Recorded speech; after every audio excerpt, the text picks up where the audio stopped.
Hello, I'm AxeChris. This series of videos is going to be a bit different from my other works, as this is primarily going to rely on my voice. There will be little to no visuals. In this series, I will be narrating Maple Hero 9's summarized work on the Maple story lore, The Story of Maple.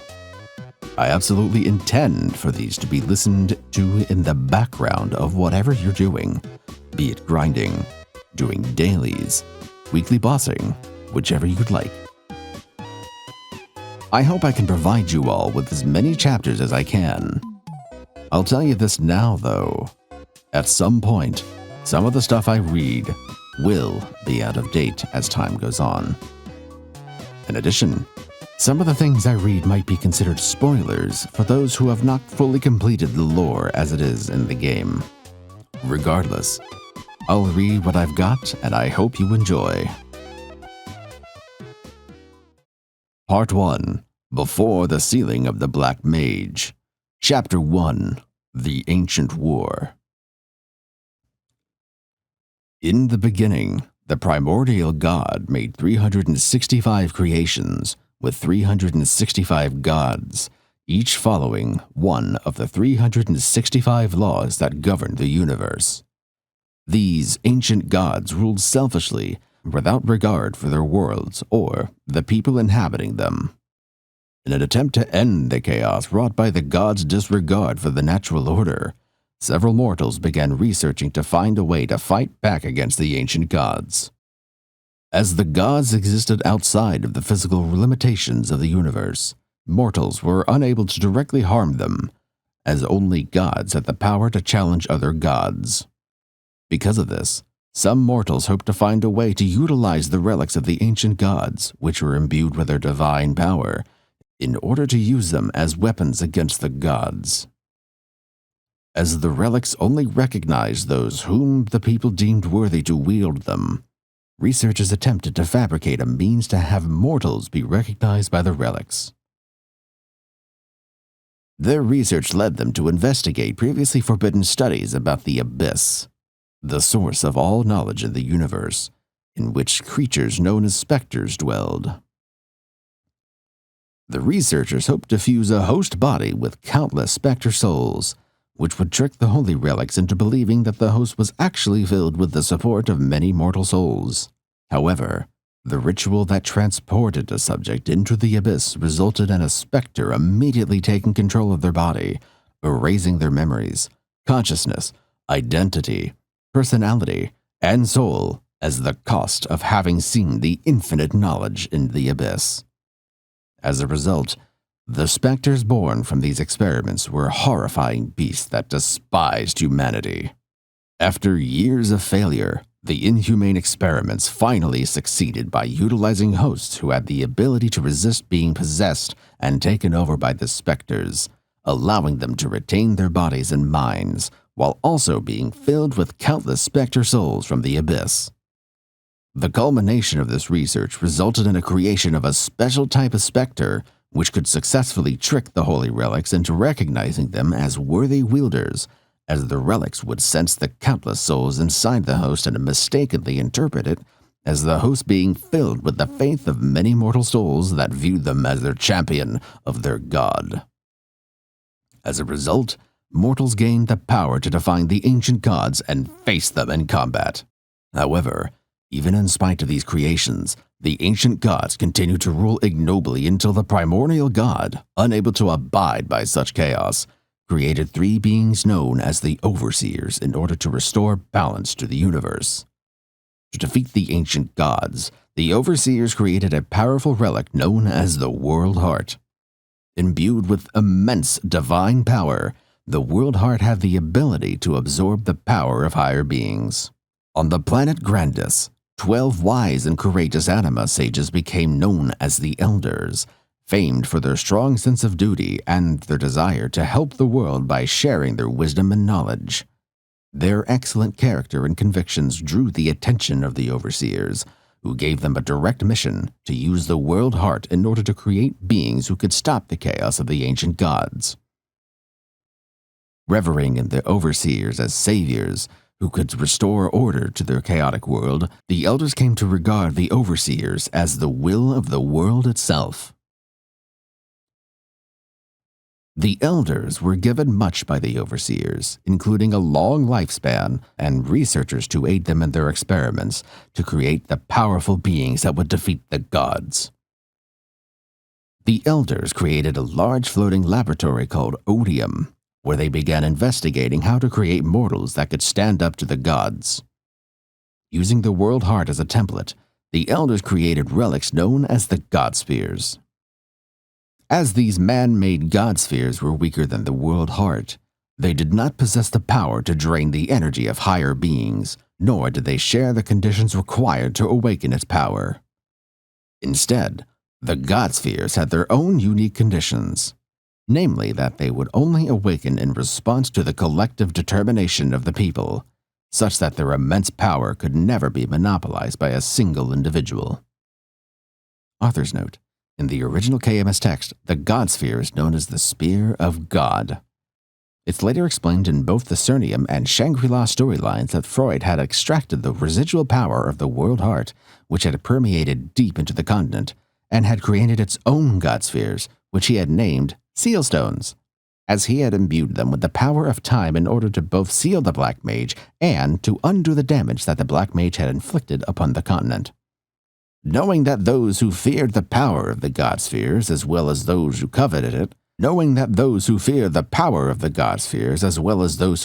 may attempt to attack Odium, the elders gathered 4 of the strongest anima in Grandis: Ara the blue dragon, Shuli the vermilion bird, Acheon the white tiger, and Gaon the black tortoise.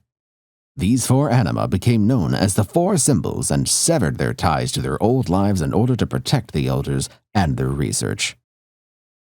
In Odium, the elders began conducting experiments to fuse mortals with the Godspheres in order to give them the power to match the gods. The elders created mechanical guardians to defend the laboratory, as well as to identify suitable test subjects. Worthy candidates were known as vessels, who would then be experimented upon in order to be fused with the Godspheres. As the elders conducted their experiments, they began using a combination of magic and cybernetics to enhance their vessels and make them stronger, as well as to forcibly make them compatible with the Godspheres. Their early experiments resulted in a number of failed test subjects, many of which were sealed within the laboratory. Over time, the elders began perfecting their research and were soon able to successfully unite the Godspheres with their vessels, giving rise to the first Adversaries. Imbued with the power to challenge the gods, the Adversaries began the conflict that would one day be known as the Ancient War. With the success of their experiments, the elders began mass-producing Adversaries in order to subdue the gods and end their chaos. However, the one critical flaw of the elders' research was that due to the nature of the brutal experimentation, their Adversaries lost everything that made them human: their memories, their emotions, their free will, and their sense of self, thereby reducing them into empty shells devoid of anything except their single-minded obsession to fulfill their assigned purpose as the adversaries to the gods. This lack of humanity was called contamination by the elders, who were shocked and disgusted with themselves for having forcibly taken away the humanity and free will of so many heroes of the world. Nevertheless, as they had been given a direct mission by the overseers to end the rampage of the wild and unaccountable gods, the elders continued with their research, despite knowing that they were committing grave atrocities and compromising all of the core values that they once held sacred. Author's note: it's suggested that the reason why the adversaries need to be stripped of their egos is because of the nature of the Godspheres is such that they only respond to the will of the people. Because of this, any vessel that seeks to be fused with a Godsphere needs to perfectly embody that will and nothing else.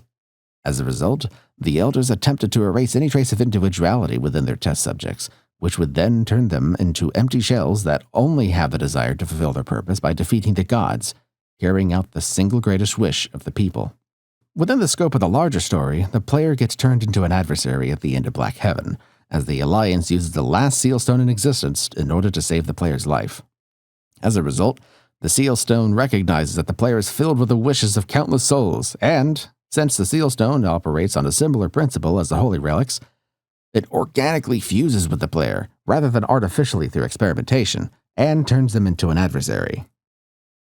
As the player naturally embodies the will of the people, they don't need their ego to be erased in order to fuse with the seal stone, and so they become the only known adversary capable of retaining their humanity. Soon after, the Elders also realized another side effect of their adversaries, one which had been directly created by the Overseers themselves. The adversaries' power to destroy higher beings made them a great danger to the world, for they were working to end the chaos of the gods. Allowing such powerful and dangerous weapons to remain in the world was a grave risk, as their mere existence had the potential to usher in a new age of chaos, equal to that of the ancient gods. For this reason, it had been ordained that the fate of every adversary, from the moment they awakened, was to die soon after fulfilling their purpose. As a result, the adversaries, after defeating the gods, began falling one by one. Because of this, the Elders continued requiring candidates for their experiments in order to give rise to more adversaries.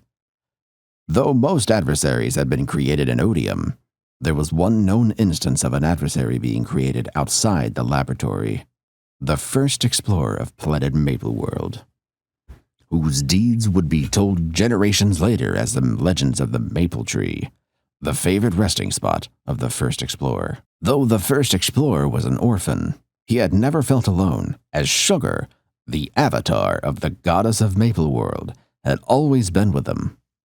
As Sugar genuinely cared for the first explorer, she was constantly consumed by a sense of guilt, as she had been tasked by the Overseers in guiding him through his destiny, which would ultimately lead to his tragic death.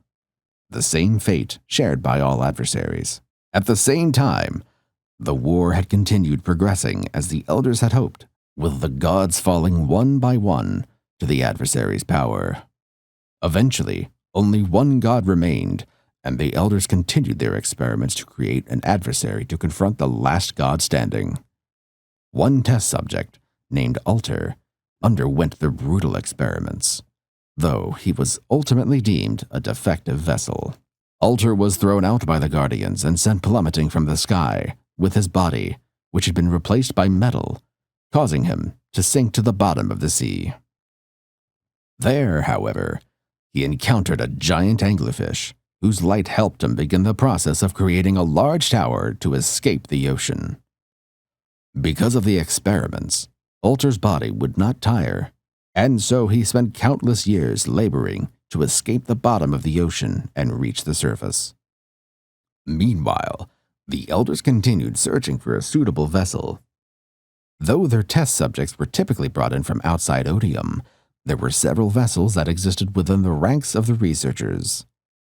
In particular, there was one researcher named Kaling who was deemed a suitable candidate for experimentation, despite the research team's reservations on whether she would be compatible for the Godsphere.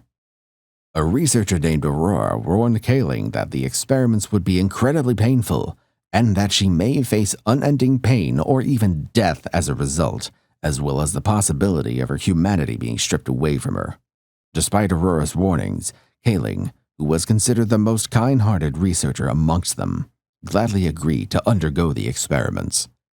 Despite knowing the risks, as she had a strong desire for peace and a full faith that the experiments would bring about that peace. However, though Kaling underwent the brutal experiments, she was ultimately deemed a defective vessel. While Kaling's ego was unable to be fully erased, she was nevertheless affected to a certain degree by the contamination, which began stripping away her humanity and compassion, leaving her obsessed with fulfilling her purpose to defeat the ancient gods. Aurora, who had previously warned Kaling about the nature of these experiments, discovered that Kaling had created 4 mechanical monsters imbibed with energy.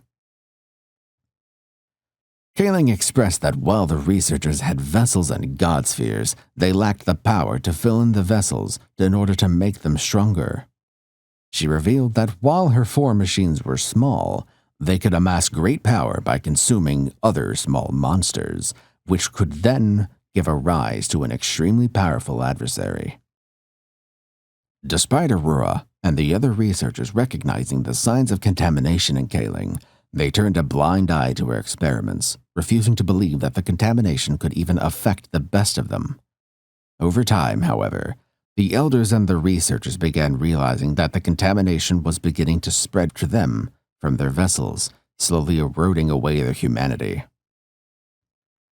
Hoping to stop the contamination, the elder named Weo proposed that they create an object known as the Mysticant, which could cleanse them of their contamination and wash away their grave sins.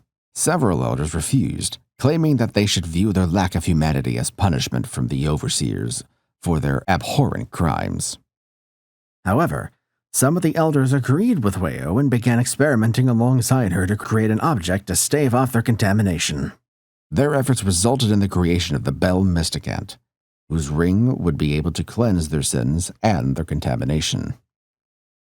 However, as the bell would only ring in the hands of someone with an exceptionally pure heart, Weo, a sheep anima, left the bell with a sheep anima village, entrusting them to find someone who can make the bell ring. By the end of the war, the contamination completely took hold of Kaling, erasing her morality and causing her to fall to evil.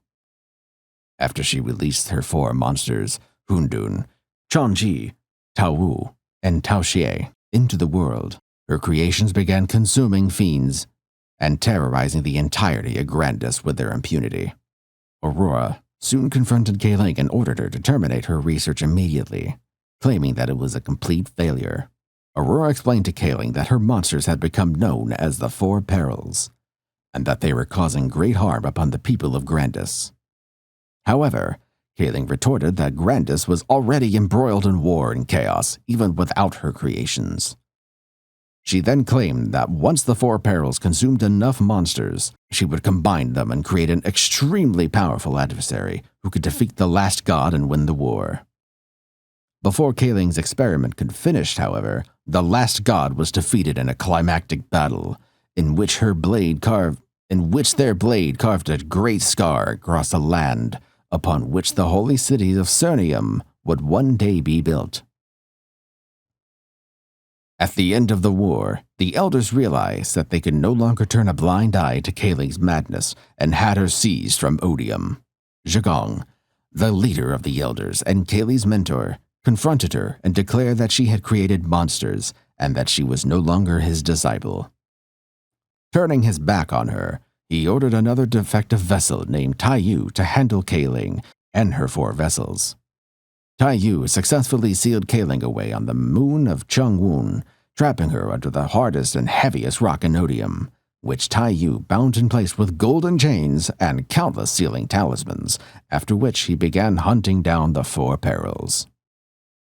After the war ended, the elders realized that their contamination had spread critically, which threatened to completely erode their humanity. They also realized that though the war had ended, their research to create beings strong enough to destroy a god had the potential to give birth to a new age of chaos. For this reason, the elders, in accordance with the will of the world, decided that they would clear away their research and sequester themselves from the world in order to prevent both the contamination and the secrets of the overseers from leaking out. With no Godspheres left in Odium, the elders took the World Heart, the original template made by the overseers, and forcibly fused it with Hundun, the strongest of the 4 Perils. As the World Heart's power was so strong that even they could not handle it, the elders hoped to deplete its power in order to ensure that no one would be able to misuse it. After fusing it with Hundun, the elders used him as the power source of Odium. Meanwhile, Taiyu sealed away the other 3 Perils, though the elders kept the truth about Hundun secret from both Taiyu and the researchers. The researchers, using some of Kaling's old research, created the Constables, sentient robots made in the researcher's own image, and their anima features replaced with metal equivalents. The constables were then tasked with maintaining the laboratory in the researcher's absence. Additionally, the elders left Guardian Kalos, the strongest of the mechanical guardians, to serve as a laboratory sentinel. With Hundun and the World Heart powering such a vast and complex mechanical system, the elders hoped to slowly deplete the World Heart's power over a span of many ages. With all the adversaries meeting their demise as a result of the preordained fate, the divine power of the Godspheres, originally stemming from the World Heart, permeated deep into the land. The power of the first explorer, who had met his fate after fulfilling his mission, was imbued into the leaves of the maple tree, his favorite resting spot, where it lay dormant, awaiting the one who would inherit its will. The elders then locked all remnants of their research, including the monstrous creatures born from their failed experiments, inside the laboratory, tasking their constables and guardians with safeguarding Odium.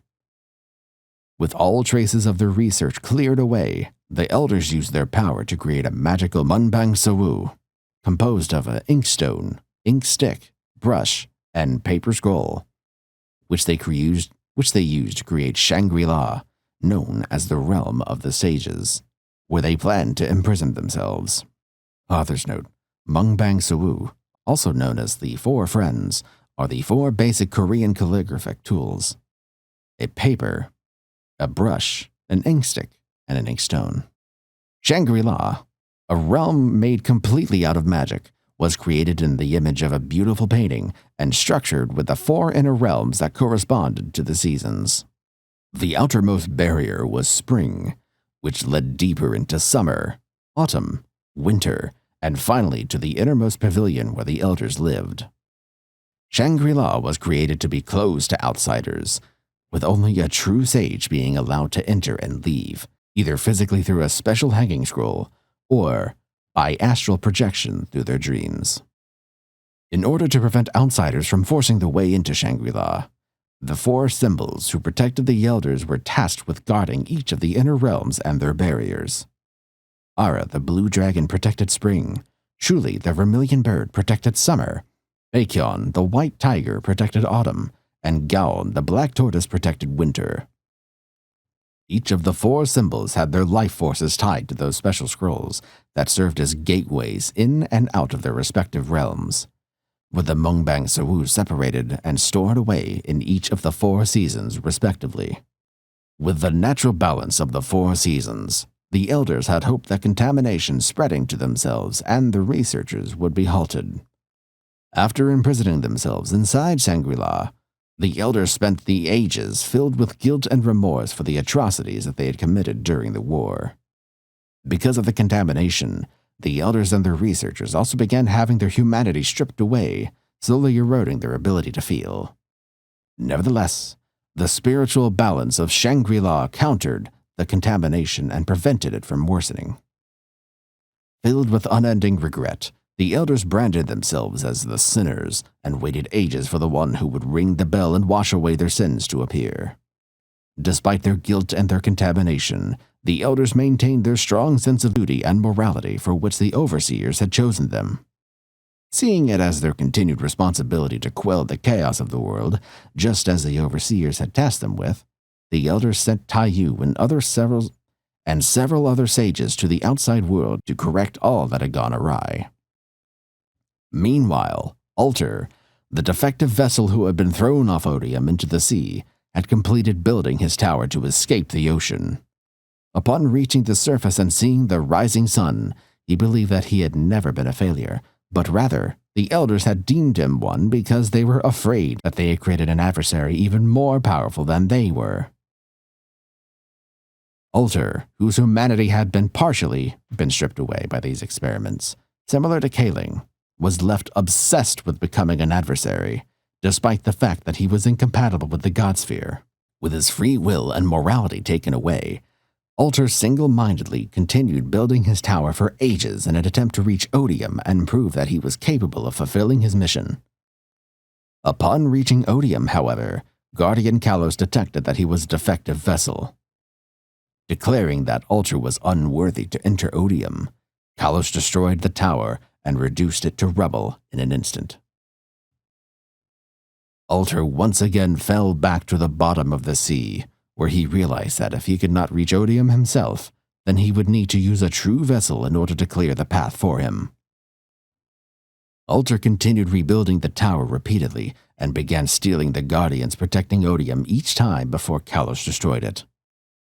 He then enchanted the tower and turned it into a magical artifact, in which he created statues that contained his memories. Potential vessels that came into contact with the statues would be transported into a subspace containing the reprogrammed Guardians, which would attack the vessel in order to determine whether they would be deemed worthy by Kalos.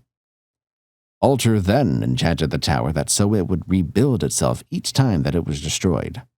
Though it took naturally a lifetime to complete, the presence of a vessel would accelerate its completion to the span of less than a day. Because of this, the tower became known as Korot, the unending tower. Following the end of the ancient war, the Overseers, in order to restore order back to the universe, ordained that only 3 worlds, Maple World, Grandis, and an unknown third world, should exist. These 3 worlds, which had been once connected as one, were separated into different dimensions and governed by 3 laws of light, life, and time. Author's note. When the demon was first released, it was said that Tynerum was a separate world from Maple World. For a while, Overseas content had Tynerum exist as part of the continent of Dawnvale in Maple World, just south of Leafrey, until Dawnvale as a concept was removed. As Dawnvale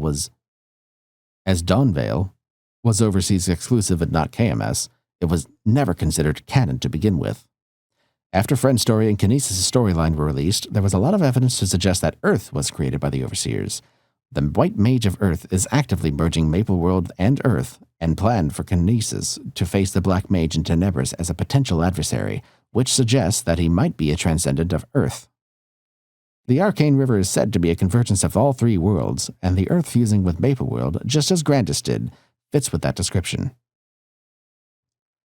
In the Heroes of Maple blockbuster, however, there are 2 conflicting pieces of evidence. Tynerum is said to have had its own Transcendent, whose powers the pure-blood demons had once attempted to steal, suggesting that Tynerum has its own set of Transcendents, making it the 3rd world. At the same time, Earth was said to have been the same world as Maple World before a higher power split them apart, which lines up the Overseers splitting apart the 3 worlds into separate dimensions. The 5th job advancement made things even more confusing because it released the goddesses of Grandis and Tynerum alongside the goddess of Maple World. Kinesis doesn't have a goddess for his Maple Warrior, as his is just called President's Orders, which features a reskinned version of the goddess of Tynerum. However, he and the demon classes share the other world goddess's 5th job skill, adding another layer of ambiguity about the whole thing. To enforce the 3 laws, and to ensure that the ancient gods would never rise again, the Overseers created 3 Transcendents for each of the 3 worlds.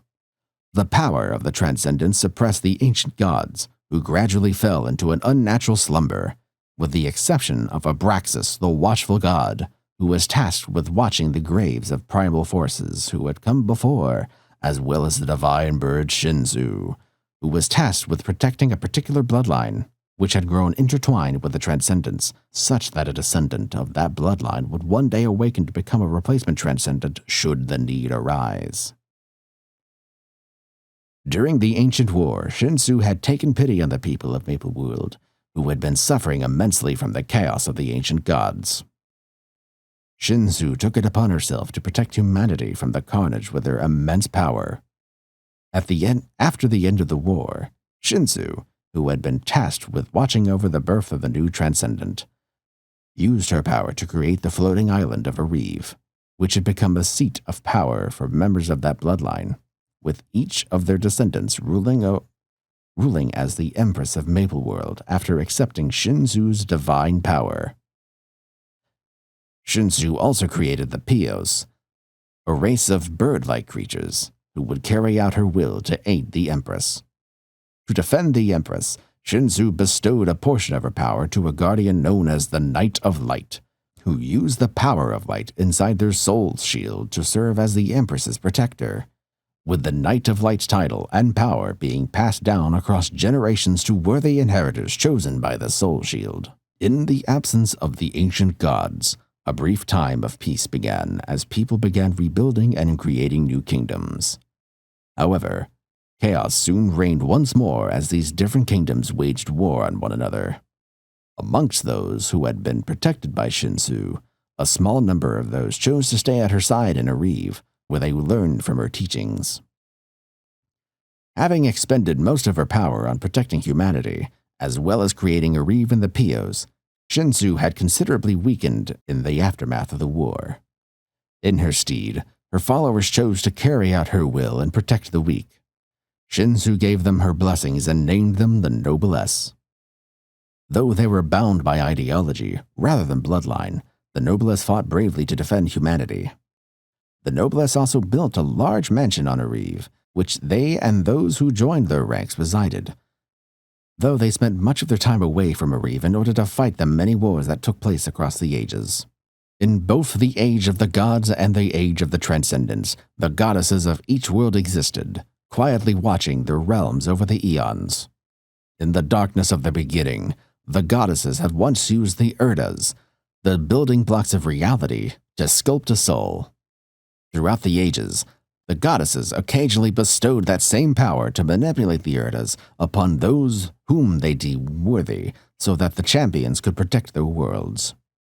After the fall of the ancient gods, with the overseers using the Transcendents to maintain order, the shape of destiny became fixed and wholly predictable, thus restoring order to the universe. That does it for this chapter. Thank you very much for sitting through this. And next time, we'll be looking at Chapter 2, The Fall of Sharenigan.